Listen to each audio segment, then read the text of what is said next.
Are you going through intense period of suffering?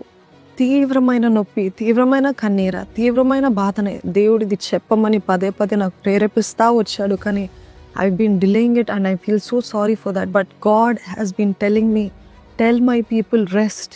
నేను నెమ్మదినిస్తాను, నేను విశ్రాంతినిస్తాను, నేను ఉన్నాను అని చెప్పు అని దేవుడు చెప్పమంటున్నాడు. I came across this beautiful word. 2 దినవృత్తాంతాలు గ్రంథము 14:7 ఈ రీతి రాయబడి ఉంటుంది.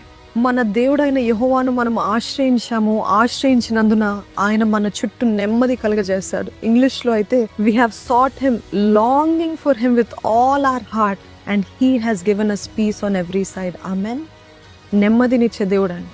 మీరే ఆశ్చర్యపోతారు తర్వాత, గతంలో ఎంత నొప్పి, గతంలో ఎంత వేదన, గతంలో ఎంత తీవ్రమైన బాధ, గతంలో ఇన్ని గొడవలు, గతంలో ఇంకా అయిపోతుంది అనుకున్నాను. కానీ ఈరోజు చూస్తే పచ్చిక గల చోట్ల శాంతికరమైన జలముల యొద్ద దేవుడు మనల్ని నడిపించే దేవుడు. He will give you rest. Trust me, God hasn't given up on you.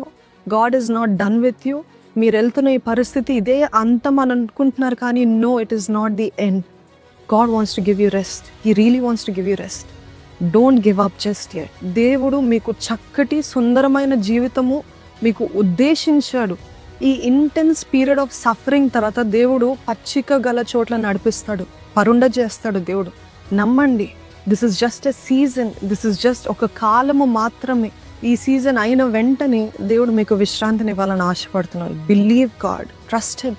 This is a word straight from God. Don't take it for granted. God will give you rest from all your enemies. Amen.